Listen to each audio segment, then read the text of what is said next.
Hello students, good morning all of you. आज हम बेटा अपने कार्बन एंड इट्स कंपाउंड्स के एनटीएससी क्वेश्चंस डिस्कस करेंगे। ठीक है, तो आप ध्यान से देखना। हमारे पास जो फर्स्ट क्वेश्चन है वो कहता है a phenomena by which an element occurs in different physical modification. तो क्या कहता है, an element occurs in different physical modifications।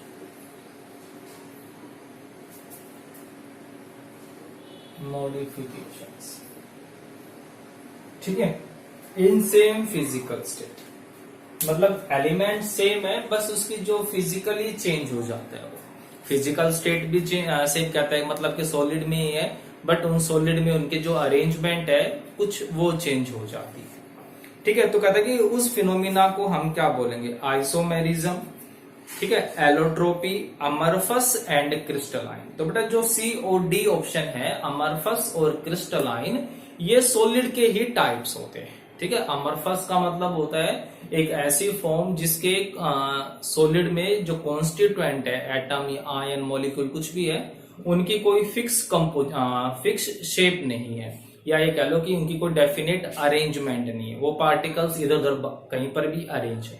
और क्रिस्टलाइन सॉलिड्स कौन से होते हैं, जिनके कॉन्स्टिट्यूएंट्स एक पर्टिकुलर अरेंजमेंट में होते हैं। ठीक है, अब बात आती है आइसोमेरिज्म और एलोट्रोपी की। तो आइसोमर्स जो होते हैं वो कंपाउंड से रिलेटेड है, कि कंपाउंड का जो फॉर्मूला होगा वो सेम होता है। ठीक है, बट यहां पर क्या है, एक एलिमेंट है। ठीक है, प्योर एलिमेंट की बात हो रही है, तो एलिमेंट के लिए बेटा यहां पर क्या हो जाएगा, एलोट्रोपी। ठीक है, एलिमेंट्स के लिए एलोट्रोप्स होते हैं, उस फिनोमिना को हम क्या बोल देंगे, एलोट्रोपी बोल देंगे। तो ये चीज आप जरूर ध्यान रखना, कल कंपाउंड होता तो बात अलग होती। नेक्स्ट है हमारे पास number of free electron in each carbon atom in graphite. हमने ग्रेफाइट का स्ट्रक्चर पढ़ा था, तो हमने बताया था कि जो ग्रेफाइट होता है एक गुड कंडक्टर ऑफ इलेक्ट्रिसिटी होता है ना। और उसका रीजन हमने क्या बताया था कि भाई इसके पास फ्री इलेक्ट्रॉन्स होते हैं। तो अब जैसे कि मैं यहां पर देखूं, जैसे ये कार्बन एटम हो गया, तो इस कार्बन एटम ने सिर्फ कितने बॉन्ड बनाए हुए हैं, 1 2 3, मतलब कि 3 इलेक्ट्रॉन्स तो इसके बॉन्ड बनाने में यूज हो गए। जो 4th इलेक्ट्रॉन है वो अनबॉन्डेड रह जाता है, मतलब कि पर carbon atom 1 electron is free to move under electric field. तो इसका मतलब क्या हुआ कि इसके पास सिर्फ एक इलेक्ट्रॉन ही फ्री हुआ ना, तो आंसर हमारा क्या हो जाएगा, 1 इलेक्ट्रॉन। ठीक है, नेक्स्ट क्वेश्चन है in fullerene carbon atoms are arranged in mix of. तो फुलरिन के अंदर जो हमने पढ़ा था, ठीक है, तो उस फुलरिन के अंदर की बात कर रहे हैं कि भाई जो कार्बन एटम्स है क्लोज रिंग बनाती है, और वो क्लोज रिंग कौन सी फॉर्म में होती है फुलरिन्स के अंदर। तो जो फुलरिन्स है उसके अंदर पेंटागन बनती है ना, 12 पेंटागन एंड 20 हेक्सागन। ठीक है, pentagon is surrounded by pentagon and hexagon, while hexagon is surrounded only by hexagon. ठीक है, ये सब हम पहले भी पढ़ चुके हैं। तो फुलरिन के अंदर सिर्फ पेंटागन होगी और हेक्सागन होगी। क्लियर है। उसके बाद नेक्स्ट क्वेश्चन है diamond is not a good conductor of electricity. जो डायमंड होता है हम सबको पता है कि वो गुड कंडक्टर ऑफ इलेक्ट्रिसिटी नहीं होता, और उसका रीजन भी बहुत सिंपल सा है। क्या रीजन होता है, due to absence of electron. भी जो डायमंड है कोवेलेंट कंपाउंड है, ठीक है, कोवेलेंट सॉलिड है, तो उसके अंदर क्या होगा कि each carbon forms 4 bond, each carbon form 4 bonds, that is there is no electron free to make bond. ठीक है, यहां पर कोई भी इलेक्ट्रॉन फ्री नहीं बचा। ठीक है, टू शो इलेक्ट्रिसिटी और कंडक्टिविटी, जितने भी इलेक्ट्रॉन्स थे सभी ने बॉन्ड बना लिए, सबके सब बॉन्डिंग में एग्जिस्ट करेंगे। ठीक है, इसलिए वो क्या हो जाएगा बेटा, इंसुलेटर हो जाएगा। नेक्स्ट क्वेश्चन है हमारे पास the difference in molecular weight of 2 conjugative member of homologous series. जो होमोलोगस सीरीज है उसके जो 2 कॉन्जुगेटिव मेंबर्स होंगे, तो पूछ रहा है कि उन 2 कॉन्जुगेटिव्स में कितने मास का डिफरेंस होगा। जो कॉन्जुगेटिव है उनके मास का डिफरेंस कितना होगा। तो हमने ये पढ़ा हुआ है कि होमोलोगस सीरीज, ठीक है, जो होमोलोगस सीरीज होती है उस जैसे मैं एग्जांपल ले लेता हूं अल्कोहल का। तो फर्स्ट मेंबर कौन हो गया, मिथेनॉल, फिर इथेनॉल, फिर प्रोपेनॉल, है ना, ये सब हमने देखा हुआ है। तो यहां पर जो कॉन्जुगेटिव मेंबर का मतलब लगातार, फर्स्ट सेकंड सेकंड थर्ड, ये वाला। तो अगर मैं फर्स्ट और सेकंड को देखूं तो किसका डिफरेंस मिलता है, CH2 यूनिट का, है ना। यहां पर भी कॉमन डिफरेंस कितने का है, CH2 का। और CH2 का मास कितना होता है, 12 + 2 14U, ठीक है। तो आंसर क्या हो जाएगा बेटा, 14U का जो डिफरेंस होगा ये, ठीक है। नेक्स्ट क्वेश्चन कहता है the general formula of an ester, जो एस्टर है उसका जर्नल फॉर्मूला क्या होगा, किसकी बात कर रहा है ये, एस्टर, ठीक है। एस्टर हमने एस्टरिफिकेशन रिएक्शन पढ़ी थी। तो देखो जो एस्टर होता है एक्चुअल में कार्बोक्सिलिक एसिड से ही बनता है। पहले मैं बात करूं कार्बोक्सिलिक एसिड की, ये हो गया कार्बोक्सिलिक एसिड, ठीक है। अगर इस कार्बोक्सिलिक एसिड के H को हम R ग्रुप से रिप्लेस कर दे, R मतलब कार्बन की चेन है यहाँ पे, ठीक है, हम R से रिप्लेस कर दे तो क्या बन जाएगा बेटा, RC≡OOR, ठीक है। ये R और ये R सेम भी हो सकते हैं और अलग अलग भी हो सकते हैं, ऐसा कुछ नहीं है, ठीक है। तो जो इसका ऑप्शन होगा, जो आप ऑप्शन देखोगे तो कौन सा ऑप्शन मिलेगा, ये C करेक्ट ऑप्शन होगा, ठीक है। तो ध्यान रखना ये कार्बोक्सिलिक एसिड से ही बनता है। कार्बोक्सिलिक में जो हाइड्रोजन है अगर मैं उसको कार्बन की चेन से रिप्लेस कर दूं तो हमारे पास क्या बन जाते हैं, एस्टर्स बन जाते हैं, ठीक है। अब हमारे पास जो नेक्स्ट है वो नेक्स्ट देखो, नेक्स्ट क्या कह रहा है ये, द IUPAC नेम पूछ रहा है, IUPAC name of CH3CH, IUPAC name CH3CH, ठीक है। तो सबसे पहला काम क्या होगा कि तुमने फंक्शनल ग्रुप आइडेंटिफाई करना है। तो जो ये CHO है कौन सा फंक्शनल ग्रुप हो गया, ये एल्डिहाइड, है ना, बहुत अच्छे से याद किए हुए हमने फंक्शनल ग्रुप। और एल्डिहाइड के लिए हम क्या यूज करते हैं, अल यूज करते हैं, ठीक है। अब भी जो भी फंक्शनल ग्रुप होता है उसको कम से कम नंबर देते हैं, मतलब कह लो कि हम काउंटिंग ही फंक्शनल ग्रुप से करेंगे, 1 और ये 2 हो गया। तो एल्डिहाइड के लिए हो गया Al। अब दो कार्बन हो गई, ठीक है, कोई भी चेन से बाहर है नहीं, कोई प्रीफिक्स नहीं, तो 2 के लिए वर्ड रूट हम क्या यूज करते हैं, इथ प्लस कार्बन, कार्बन में सिंगल बॉन्ड है ना, दिख रहा है ये सिंगल बॉन्ड, तो क्या यूज करते हैं, एन, ठीक है। तो word root primary suffix secondary suffix कौन हो गया, Al हो गया। तो क्या हो जाएगा, और क्या बताया हुआ है कि जो हमारा प्राइमरी सफिक्स है और जो सेकेंडरी सफिक्स है इनमें 2 वोवल लगातार नहीं होने चाहिए। अगर 2 वोवल आते हैं तो जो प्राइमरी सफिक्स का ई है उसको हम एलिमिनेट कर देते हैं, तो यहां से क्या आ जाएगा, इथेनल, ठीक है। तो बिल्कुल सिंपल से IUPAC नेमिंग होती है, बस तुमने थोड़ा सा ध्यान रखना है और सारे के सारे इजीली सॉल्व हो जाएंगे। नेक्स्ट क्वेश्चन आता है, which of the following have a triple bond, ठीक है। ट्रिपल बॉन्ड का मतलब क्या हो गया बेटा, उसके एल्काइन है, एल्काइन चेक करना है। एल्काइन का मतलब, एल्काइन का फॉर्मूला क्या होता है, CnH2n-2। तो हमने ये देखना है कि किस कंपाउंड का जो फॉर्मूला है वो ये फॉर्मूला आता है। तो आप बहुत इजीली चेक कर सकते हो। तो जो हमारा करेक्ट आंसर होगा वो क्या होगा, C3H4। अब जैसे मैं सभी में वैल्यू पुट करके देखूंगा, ठीक है। जैसे n की वैल्यू मैं यहां पर क्या पुट कर दूंगा, 3 पुट करूंगा, तो C3H2 इंटू 3 - 2 क्या आ जाएगा, C3 6 - 2 4, तो C3H4, ठीक है।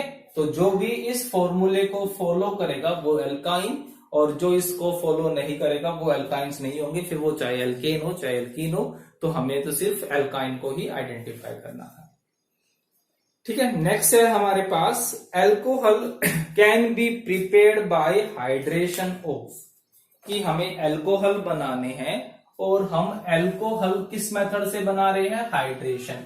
तो मैं किसका हाइड्रेशन करूंगा, तो सबसे पहले तो दिमाग में ये आना चाहिए कि भाई हाइड्रेशन का मतलब क्या होता है, ठीक है, क्योंकि मुझे हाइड्रेशन प्रोसेस यूज करनी है। तो हाइड्रेशन, जैसे डिहाइड्रेशन पढ़ा था ना हमने, डिहाइड्रेशन का मतलब क्या था, डी का मतलब रिमूवल, और हाइड्रेशन मतलब वाटर, रिमूवल ऑफ वाटर। तो हाइड्रेशन का मतलब क्या होगा बेटा, एडिशन ऑफ वाटर। मुझे क्या करना है, वाटर को एडिशन करवाना है, और ये एडिशन कौन शो करते हैं, हमेशा अनसैचुरेटेड। तो जो हाइड्रेशन रिएक्शन होती है वो किसकी होगी बेटा, एल्कीन की होगी, ठीक है। 11th 12th में आप और भी डीप से पढ़ोगे इसको, तो अभी तो क्या याद रखोगे, अगर आपको एल्कोहल बनाने हैं तो वो एल्कोहल कैसे बनाओगे, हाइड्रेशन ऑफ एल्कीन, उस एल्कीन का आप हाइड्रेशन करवा दोगे। जैसे कि मेरे पास एल्कीन है CH2 डबल बॉन्ड CH2, ठीक है, मैं इसमें वाटर ऐड करूंगा, एडिशन ऑफ वाटर, और हम कौन सा मीडियम लेते हैं, एसिडिक मीडियम। तो क्या होगा बेटा, ए कार्बन के साथ भी बॉन्ड टूटेगा, ये डबल बॉन्ड है ना, एक कार्बन के साथ H जुड़ जाएगा और दूसरे के साथ OH हो जाएगा। तो क्या बन जाएगा, ये CH2OH और ये CH3, और क्या बन गया, ये एल्कोहल, ठीक है। तो सिंपल सी है हाइड्रेशन, और ये कौन से रूल को फॉलो करती है, मार्कोनिकोफ रूल, है ना, हमने पढ़ा हुआ है मार्कोनिकोफ रूल क्या होता है। तो 10th लेवल पे ज्यादा डीप से नहीं पढ़ना हमने, बस ये ध्यान रखना कि मार्कोनिकोफ रूल को ये फॉलो करती है। मतलब कि क्या होगा कि जो हाइड्रोजन है वो किसके साथ अटैच होगा, that carbon atom which have more hydrogen, ठीक है। ये जो हाइड्रोजन है, वाटर का जो हाइड्रोजन है उस कार्बन के साथ जुड़ेगा जिसके पास ज्यादा हाइड्रोजन होंगे, और जो OH है वो किससे जुड़ जाएगा, जिसके पास less number of hydrogen atom, ठीक है। जैसे इसके ऊपर एक एग्जांपल और कर लेते हैं ताकि ये जो कंसेप्ट है ये कंसेप्ट क्लियर हो जाए। इंपॉर्टेंट क्वेश्चन है NTSC के लिए। तो जैसे कि अगर मेरे पास क्वेश्चन ये होता CH3 double bond CH2 plus water in presence of acidic medium, ठीक है, तो दिमाग पे ज्यादा दबाव डालना ही नहीं है, सिंपल सा है, ये हमारे पास डबल बॉन्डेड कार्बन हो गए, दिख रहे हैं डबल बॉन्डेड कार्बन है, मुझे वाटर ऐड करना है, मतलब एक के साथ हाइड्रोजन जोड़ना है, एक के साथ OH जोड़ना है, ठीक है। तो हाइड्रोजन के, अब भाई इन दोनों पे तो एडिशन होगा ना, इन दोनों पे एडिशन होगी, यहीं पर मल्टीपल बॉन्ड है। तो हाइड्रोजन क्या कहता है कि उस कार्बन पे जुड़ेगा जिसपे ज्यादा हाइड्रोजन है।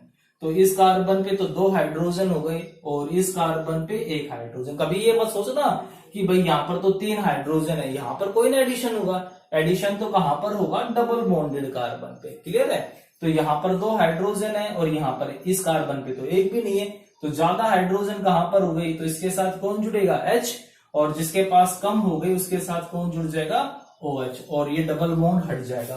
तो आंसर हमारे पास क्या आ जाएगा, CH3 OH CH3, ये हमारा आंसर आ गया, सिंपल सा, ठीक है। तो जब प्रैक्टिस करोगे तो क्वेश्चन इजीली सोल्व भी हो जाएंगे। नेक्स्ट क्वेश्चन आता है हमारे पास,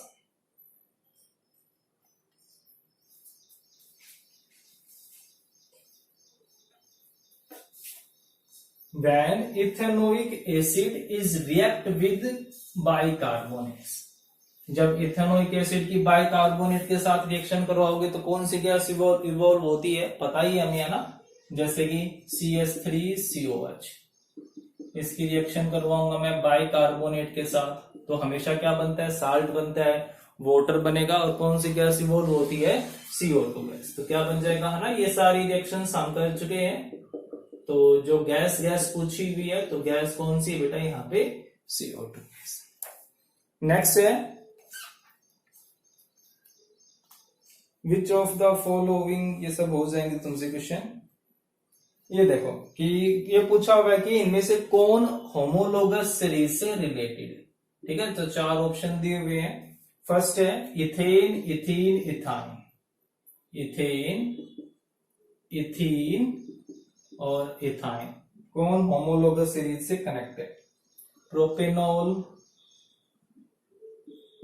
प्रोपेनॉन एंड प्रोपेनल। नेक्स्ट है methanol, ethanol and propanol. Next है ethane, ethanol and ethanoic acid. ठीक है, तो अब हमने चेक करना है कि इनमें से कौन होमोलोगस सीरीज बनाते हैं।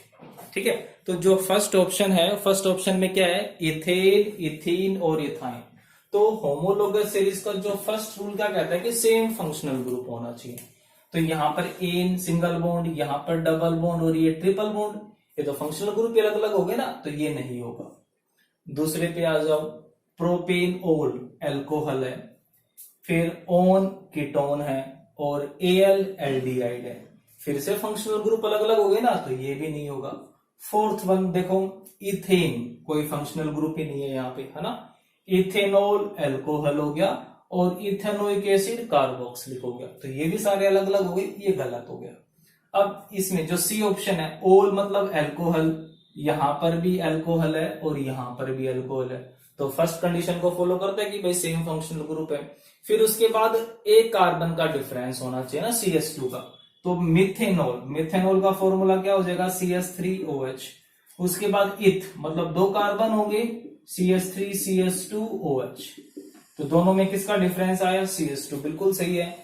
तीसरा क्या हो गया, प्रोपेनॉल, CH3CH2CH2OH, तो यहां पर भी किसका डिफरेंस आ गया, CH2 का। ठीक है, तो इसका मतलब जो सी ऑप्शन है वो करेक्ट होगा, वो होमोलोगस सीरीज बनाता है। तो इस तरीके से आपने क्वेश्चंस को सोल्व करना है, और फिर भी कोई डाउट रहता है तो मुझे मैसेज कर सकते हो। Okay, thank you.